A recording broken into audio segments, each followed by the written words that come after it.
Bueno, muchas gracias por estar acá, con la confianza de que todo lo que pasa en Puerto Madero queda en Puerto Madero. Tenemos la oportunidad de hablar con 3 número 1 de grandes corporaciones que nos cuenten acá, en confianza, algunas recetas de su manual diario. Y quería empezar preguntándoles qué tuvo de diferente en esta época del año. Los número 1 de las compañías están planificando el año próximo, esperando los resultados, analizando los resultados del año que cerró, que va a cerrar en diciembre, según cuando tengan el balance, y sobre todo preparándose para las preguntas de la casa matriz. Entonces, lo que les quería preguntar es, ¿qué tuvo distinto este momento del año para pensar el 2026 con respecto a todos los años anteriores en que tuvieron que hacer este trabajo? Gaby. Bueno, si quieren arranco yo. Hola, buenas tardes. Gracias por la invitación para estar acá, Dante, Mariana, un placer. A ver, yo creo que yo ya cerré presupuesto. Nosotros como Visa cerramos año fiscal en el septiembre, con lo cual el presupuesto lo hacemos en junio, ¿no? Imagínense, proyectar a Argentina en junio es todo un desafío ya en sí mismo. Pero yo creo que a pesar de los 3 meses de turbulencia que tuvimos, y un poco mi mensaje a la corporación global fueron, los próximos 3 meses no me pregunten, yo voy a cerrar número, no quiero preguntas, vamos a tener un poquito de tormenta. Después fue un huracán, pero bueno, que fue preguntas igual. Fue que la visión de largo plazo, para mí, a pesar del contexto, otra vez, después, obviamente, esas semanas y esos 3 meses que vivimos, por ahí la complicaron un poquito, fue de una visión más esperanzadora y optimista. A pesar de todo, ¿sí? Digo, no estamos en la mejor situación, pero si yo comparo Argentina con los últimos 4 o 5 años, sobre todo en 22, 23, diría que cambiaron las perspectivas. Y eso me parece que es bueno. Por supuesto, en contextos siempre de incertidumbres, poner valor a la inflación, ponerle un valor al dólar, pero tengo que decir que fue un poquito más fácil, ¿sí? Por supuesto que una vez que cerré, no le pegué, ¿no? Después se me complicó y ya hice algunos ajustes. Pero es Argentina y creo que tengo esa parte de global que entiende que pueden venir algunos ajustes de último momento para este mercado. Pero me parece que eso es lo que cambió. Me parece que hoy, a pesar de todo, estamos con un poquito de una visión renovada y más optimista de cara a lo que puede ser el futuro de Argentina. Por supuesto, las noticias de los últimos días ayudan también, ¿no? ¿Cuántas veces llamaron de Visa Global en esa semanita que pasaron cosas? Muchas. Bien. Muchas preguntando qué fue la tormenta, qué se pasó, que se te escapó la tormenta. Alguien me preguntó en esa semana, yo les contaba recién, ¿no? 3 semanas antes me preguntaron cuál fue el resultado de las elecciones y yo le decía, es largo plazo. Y entonces alguien que era nuevo en la compañía y sobre todo en los equipos de finanzas creyó que yo le estaba hablando mal en inglés y había dicho long term y me había equivocado. Y entonces alguien americano también le dice, no, es Argentina. O sea, 3 semanas en Argentina puede ser largo plazo. Pero y me ayudó un poquito a explicarles que yo no sabía cómo iban a resultar las elecciones, pero que sobre todo los resultados podían impactar un poco los números que habíamos previsto. Bueno, después de los resultados, obviamente que se aflojaron un poco las preguntas, ¿no? Marcel, ¿y de Schneider Electric cuántas veces llamaron por teléfono esta semana y cómo fue tu preparación este año a diferencia de otros para pensar el futuro inmediato? Yo creo que nos llaman 3 o 4 veces por día. Y ahí me mira parte del equipo y me confirma. Me pasó algo parecido a lo que le había pasado a Gaby. Cuando nos preguntaban del último trimestre del año y se venían las elecciones de la provincia de Buenos Aires y después las que tuvimos esta última semana, me preguntaban, bueno, pero ¿y el porcentaje de riesgo del último trimestre de cuánto es? 100%. Y el tipo me miraba como diciendo, pero vos sos tonta, 100% me dijiste. 100%. Claro, porque podía pasar cualquier cosa. Ahora, creo que desde nuestro rol en la multi tenemos como distintas aristas. Y una de esas es también ser embajadores de Argentina hacia la corporación. Y que estos últimos 2 años haya sido todo tal cual como se había avisado que iba a ser, a nosotros también nos facilita el trabajo. Porque hay una cosa menos a explicar. Puedes explicar mercado, puedes explicar competencia, puedes explicar nuevos jugadores, qué pasó con tus canales. Pero ya no tenés que explicar tanto de Argentina. Tanto. No es que todas las semanas te va cambiando una nueva reglamentación y que te va a cambiar el modelo de negocio de un día para el otro. Y eso creo que a nosotros nos facilita mucho el trabajo. Igual tampoco la pegué con el número del 2025.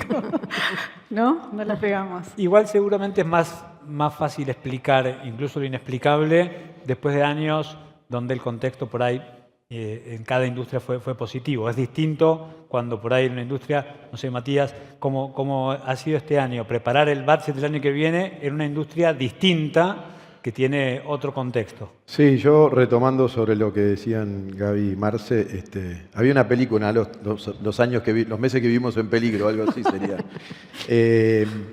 Creo que la mejor manera de evitar que te llamen cada 3 días es vos llamar una vez por mes, ir llevando el pulso, ¿no? Pero es difícil llamar a un CEO de una compañía global para explicarle el resultado en la tercera sección electoral de la provincia de Buenos Aires, ¿no? Claro. Más difícil todavía es que te lo pregunten y entender cómo llegó esa información y qué significa hacia adelante y jugarte, ¿no? Bueno, hay mucha gente que no votó y esa gente probablemente vote por el cambio y te jugás.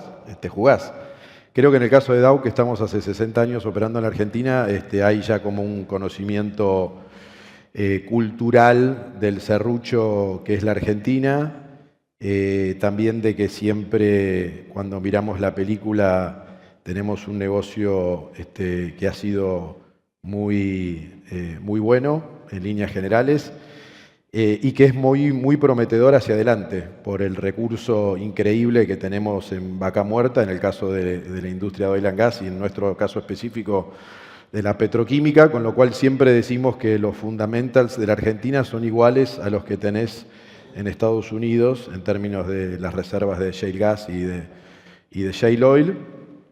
Y creo que este año lo terminamos como un año donde se consolida cierta previsibilidad hacia adelante, que es lo que necesitaban saber nuestras casas matrices. En un año donde también las compañías en general atraviesan, por lo menos en nuestra industria, discusiones muy importantes sobre estructuras corporativas, sobre compresión de márgenes, sobre procesos transformativos muy duros, muy profundos, y donde el CAPEX no abunda. Entonces, optimismo respecto de la dirección en la que está la región. Yo tengo una responsabilidad de la TAM, con lo cual también buena noticia de cómo el gobierno mexicano llevó la negociación con la administración Trump.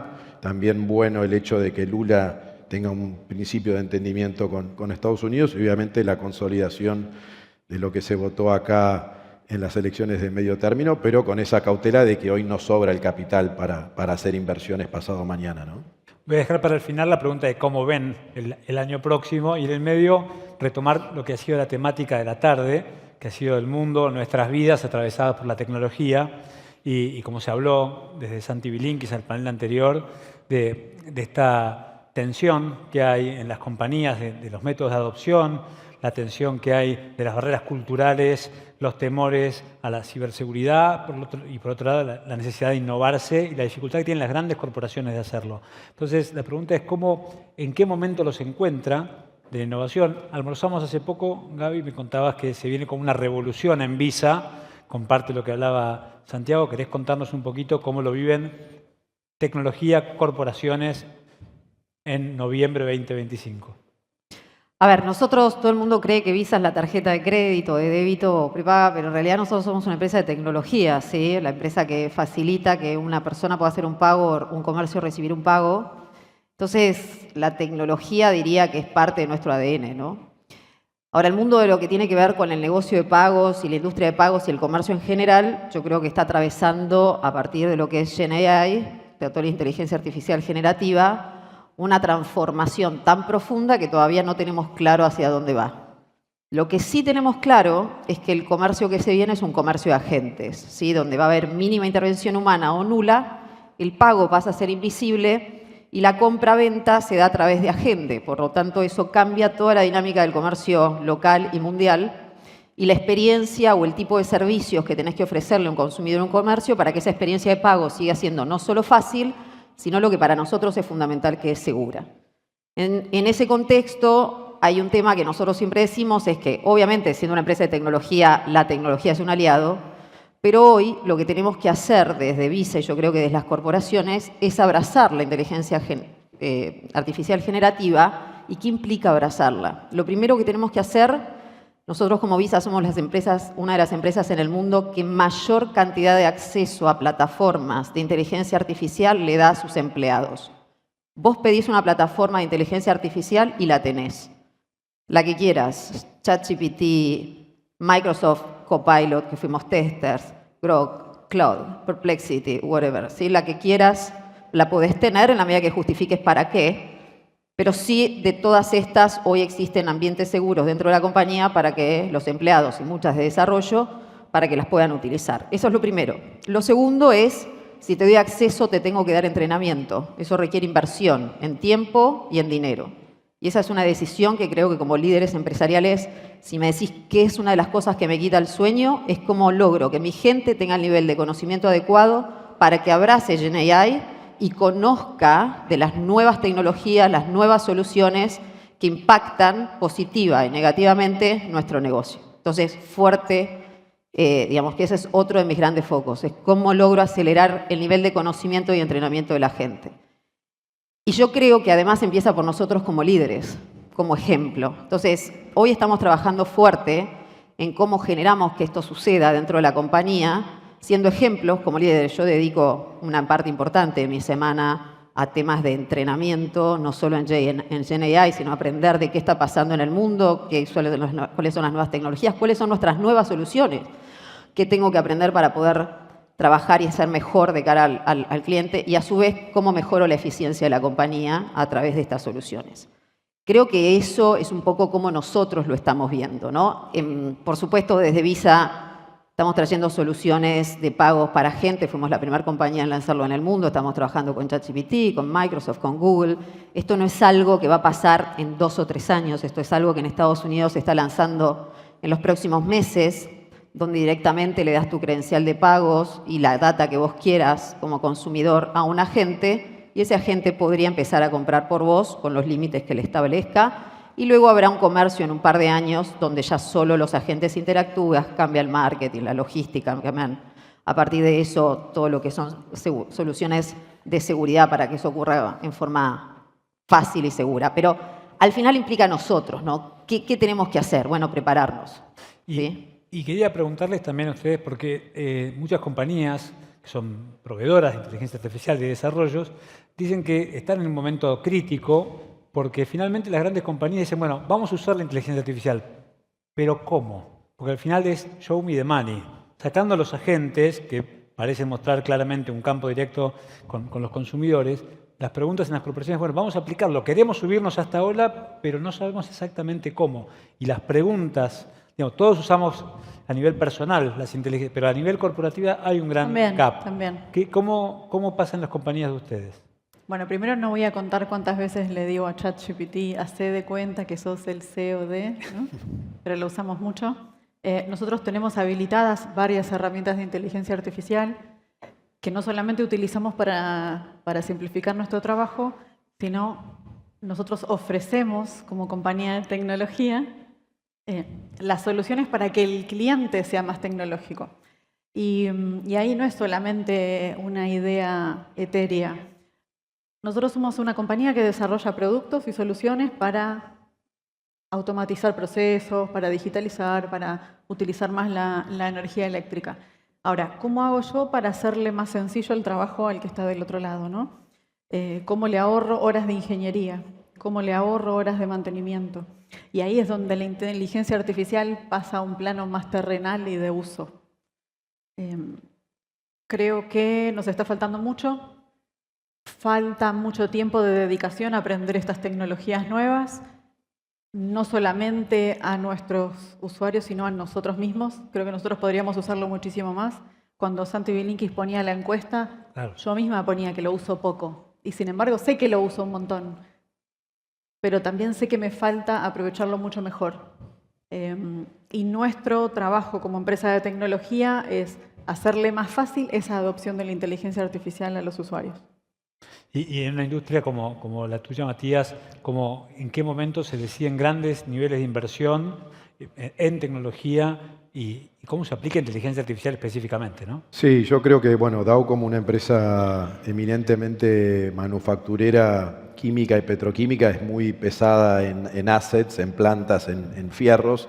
Empezamos obviamente por todo lo que tiene que ver con operaciones, seguridad, higiene, cómo aseguramos nuestros activos, las materias primas que pasan por nuestras plantas, nuestro supply chain, etcétera. Y ahora estamos empezando a hacer un doble clic mucho más fuerte en todo lo que tiene que ver con el front office, marketing, ventas, servicio al cliente. Creo que hay dos maneras de adoptarla. Una es voluntaria, como decían mis colegas, a partir de usar ChatGPT, o en nuestro caso trabajamos con Microsoft y Copilot, que tiene sus limitaciones cuando, siendo una compañía de ingenieros, sos eminentemente conservador también, entonces la calidad de los datos que genera es limitada, pero también la adoptás todos los días a través de otras herramientas, porque tus proveedores también están incorporando inteligencia artificial. Entonces, desde el predictivo de WhatsApp, que cada día funciona mejor, es inteligencia artificial. SAP te da datos cada día más confiables porque es inteligencia artificial. Los consultores también están incorporando inteligencia artificial. Es realmente inevitable, creo que los debates que se vienen, como decía Gaby, pasan por el aprendizaje. Hoy hay más o menos un 65-70% de la población mundial conectada a Internet, pero la brecha digital sigue siendo muy importante, con lo cual hay un tema de aprendizaje, de ser proactivos nosotros como líderes, y también creo que los debates que se vienen, que son muy importantes, son lo de calidad de datos, el tema de los límites éticos de la inteligencia artificial, y también vamos a ver mucha más regulación, ¿no? Y ahí entran también algunas tensiones geopolíticas. Si vamos a ir a un modelo más regulatorio, tipo Unión Europea o China, o a uno más libre, tipo Estados Unidos, ¿no? Por el momento les llegó esta tensión geopolítica, o como les habló de la mañana, en las compañías, o son polígamos, pueden usar distintas herramientas en la compañía, no hay ningún inconveniente, o ya hay restricciones específicas esperando instrucciones de la casa matriz. Desde nuestro Mejor caso, hablar de poliamor, ¿no? Que de Poliamor. poligamia. yo no voy a hablar de poliamor, pero está bien. Desde nuestro punto de vista, también hay que ayudar a los DAO a que puedan tener herramientas que les aseguren que sus datos están no solo confiables para analizar mejor, sino que tienen una cierta ciberseguridad para que ellos puedan implementar mejor esa inteligencia artificial. Y después el problema de la geopolítica va a quedar por afuera de su operación y va a ser más una decisión de negocios. Pero creo que también tenemos que meter en el cóctel de lo que estamos analizando la ciberseguridad. ¿Qué aprendieron como líderes en el último tiempo que no sabían que lo iban a aprender? Que la Nada. la incertidumbre era un asset. O de otra No, manera, con la inteligencia artificial o con las herramientas, ¿los ayudó a ser mejores líderes? ¿Le consultaron en lo personal una situación concreta que tenían que ver cómo resolver? ¿Se apoyan en la inteligencia artificial, en los modelos de lenguaje para ver cuestiones cotidianas? Sí, Sí, 100%. Del trabajo, digo, ¿no? Sí, me ha hecho PowerPoints que con el equipo nos llevarían 2 semanas a hacer. Sí, sí, totalmente. Sí. Es que hoy creo que nunca pensé que iba a tener esta dependencia. O sea, yo casi que me es inviable mi día a día sin tener o Microsoft o ChatGPT o algunas Perplexity o NotebookLM. O sea, como que me es muy difícil pensar cómo lo hacía hasta hace un año atrás o 6 meses atrás, ¿entendés? Porque es mucho el cambio. Entonces, lo que me ha acelerado no solo la toma de decisiones, sino sobre todo la toma de decisiones y la ejecución. Entonces, es un cambio gigantesco, ¿no? Y creo que también nos sirve para aprender. Yo creo que estamos en una época donde los líderes tenemos que tener mucha humildad. Porque tus equipos realmente, además que uno siempre lo dice, ¿no? Mis equipos tienen que saber más que yo, pero el gap hoy es significativamente más grande en estos temas. Los equipos nuestros de producto, de tecnología, te sentás con ellos y decís, esperá, va de vuelta, porque hay cosas que no llego a agarrar todavía. Insisto, tratando de aprender un montón toda la semana. Yo tengo agendado mínimo 2 a 3 horas semanales para dedicar a aprender. pero es mucho el cambio.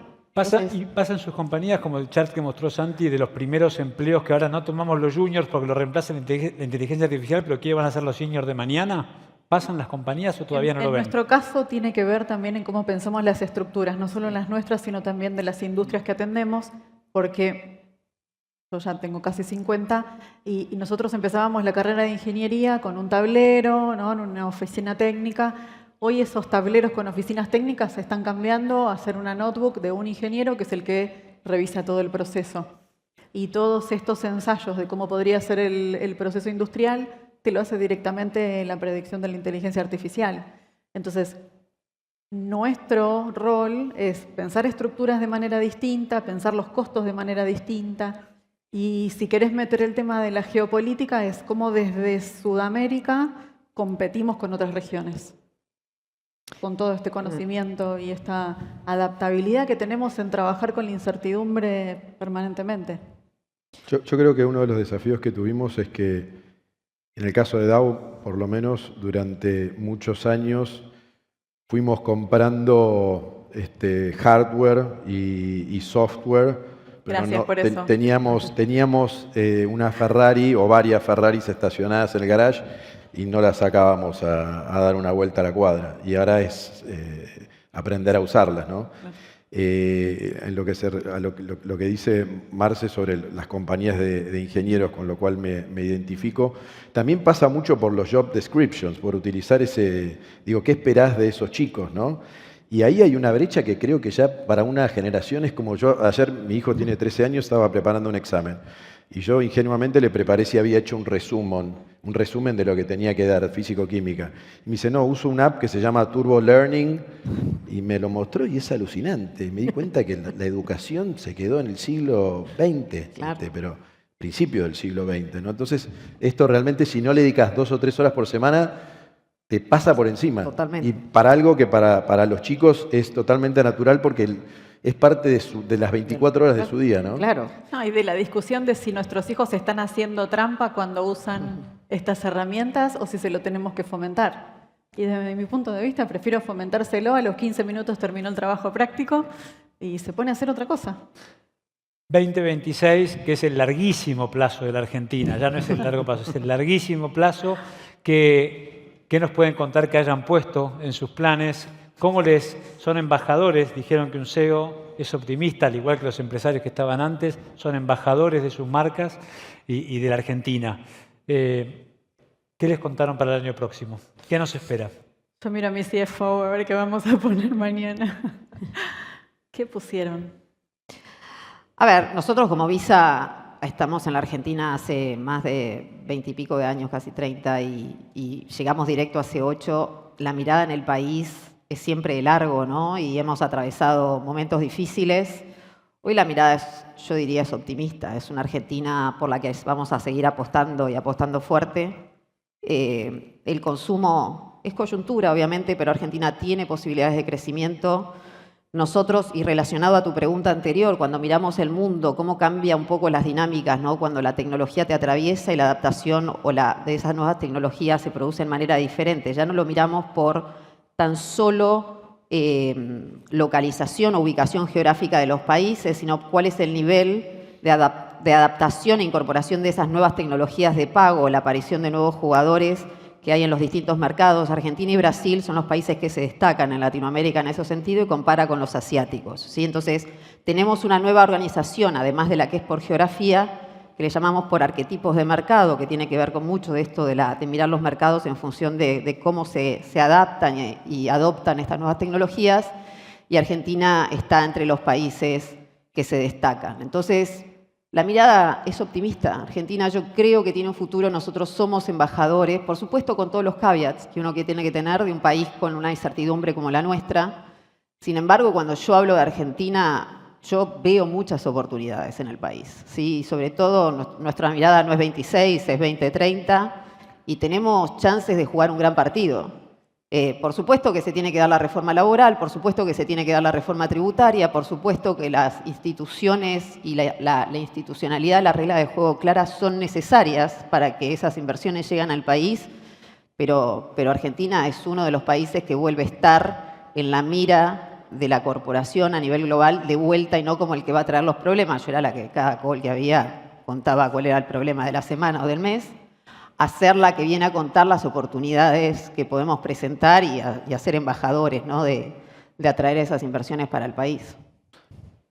Yo creo que, mira, el rol del CEO es verdad que es de embajador, pero también es de traductor, porque también somos embajadores de la casa matriz acá y a veces hay que explicar la dinámica corporativa a los equipos locales y entender que los recursos son limitados y nosotros hacer los deberes para el día que nos toque estar listos para ser receptores de esa inversión. En el caso de Dow, somos muy optimistas respecto del 2026 en Argentina porque la Argentina consolidó una dirección que parece ser hasta cultural y en nuestro caso siempre tenemos la ventaja de que como nuestro principal activo en la Argentina, que es la planta que tenemos en Bahía Blanca, es una planta que fue diseñada para exportarle al Mercosur, siempre tenemos la ventaja de poder enviar ese excedente de producción que no logramos colocar aquí en el Mercosur, pero sí, obviamente, este último año para nuestros clientes en Argentina fue un año muy duro y esperamos que haya un crecimiento importante en el 2026 que revierta esa curva que sufrió la industria manufacturera a partir de la apertura, ¿no? de